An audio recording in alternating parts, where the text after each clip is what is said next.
ഓടിക്കുന്നതിനിടയിൽ driver ഉറങ്ങിപ്പോകുന്നതും അപകടത്തിൽപ്പെടുന്നതുമെല്ലാം നമ്മൾ വാർത്തകളിൽ നിരവധി കണ്ടിട്ടുണ്ട്. അതൊരു ബസ്സോ കാറോ വലിയ വാഹനങ്ങളോ ആണെങ്കിൽ അപകടത്തിന്റെ തീവ്രത കൂടുകയും ചെയ്യും.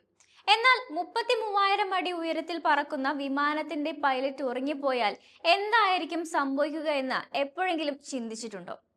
എത്യോപ്യയിലെ അഡിസ് അബാബയിൽ എത്യോപ്യൻ എയർലൈൻസ് വിമാനത്തിന്റെ പൈലറ്റ് 37,000 അടി ഉയരത്തിൽ ഉറങ്ങിപ്പോയ സംഭവം വാർത്തകളിൽ വന്നിട്ടുണ്ടായിരുന്നു. എയർ ട്രാഫിക് കൺട്രോളിൽ നിന്നുള്ള മുന്നറിയിപ്പുകൾ എല്ലാം വന്നിട്ടും അദ്ദേഹം ഗാഢമായ മയക്കത്തിലേക്ക് പോയി. ഇത്തരമൊരു സാഹചര്യത്തിൽ വിമാനം തകരുമെന്ന് നിങ്ങൾ കരുതിയേക്കാം. എന്നാൽ അതങ്ങനെയല്ല. ഒരു പൈലറ്റ് ഉറങ്ങുന്ന സമയത്ത് വിമാനം സാധാരണയായി അതിന്റെ ഓട്ടോ പൈലറ്റ് മോഡിൽ സഞ്ചരിക്കുകയാണ് ചെയ്യുന്നത്. മുൻകൂട്ടി പ്രോഗ്രാം ചെയ്ത നിർദ്ദേശങ്ങളെ അടിസ്ഥാനമാക്കിയാണ് വിമാനം പിന്നീട് സ്വയം പ്രവർത്തിക്കുക. വിമാനയാത്രയ്ക്കിടെ പൈലറ്റുമാർക്ക് ഉറങ്ങാൻ അനുവാദമുണ്ടോ എന്നതാണ് പലപ്പോഴും ഉയരുന്ന ചോദ്യം. ശരിക്കും പറഞ്ഞാൽ പൈലറ്റുമാർക്ക് ദീർഘദൂര ഫ്ലൈറ്റുകളിൽ വിശ്രമിക്കാൻ അനുവാദമുണ്ട്.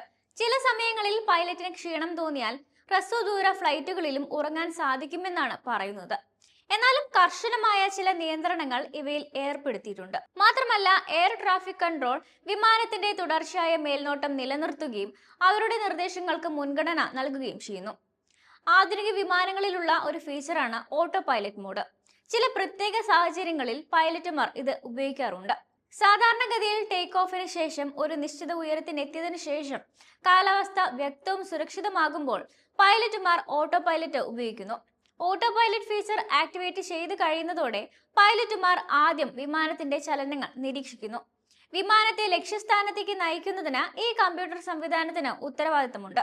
ഇത്തരം സാഹചര്യങ്ങളിൽ ദീർഘദൂര വിമാനങ്ങളിൽ പൈലറ്റുമാർക്ക് ചെറിയ സമയത്തേക്ക് ഉറങ്ങാനോ ഗാഠനിദ്രയിലേക്കോ പോകാം. വിമാനത്താവളത്തിൽ എത്തുന്നതിനു മുൻപ് ഓട്ടോ പൈലറ്റ് ഡിസെൻഗേജ് ചെയ്യേണ്ടതാണ്. എന്നാൽ പൈലറ്റ് അങ്ങനെ ചെയ്യുന്നതിൽ പരാജയപ്പെട്ടാൽ ഹൂട്ടർ എന്നറിയപ്പെടുന്ന ഉച്ചത്തിലുള്ള മുന്നറിയിപ്പ് അലാറം കോക്പിറ്റിൽ മുഴങ്ങാൻ തുടങ്ങും.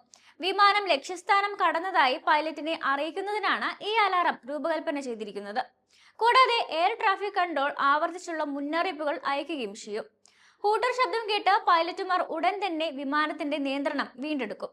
എന്നാലും ഇത് അപകടം പിടിച്ച ഒരു കാര്യവുമാണ്. കാരണം ഓട്ടോ പൈലറ്റ് മോഡിൽ തെറ്റായ കമാൻഡുകൾ നൽകുന്നത് വിമാനത്തെ വഴിതെറ്റിക്കുകയും അപകടമുണ്ടാക്കുകയും ചെയ്യുന്നു.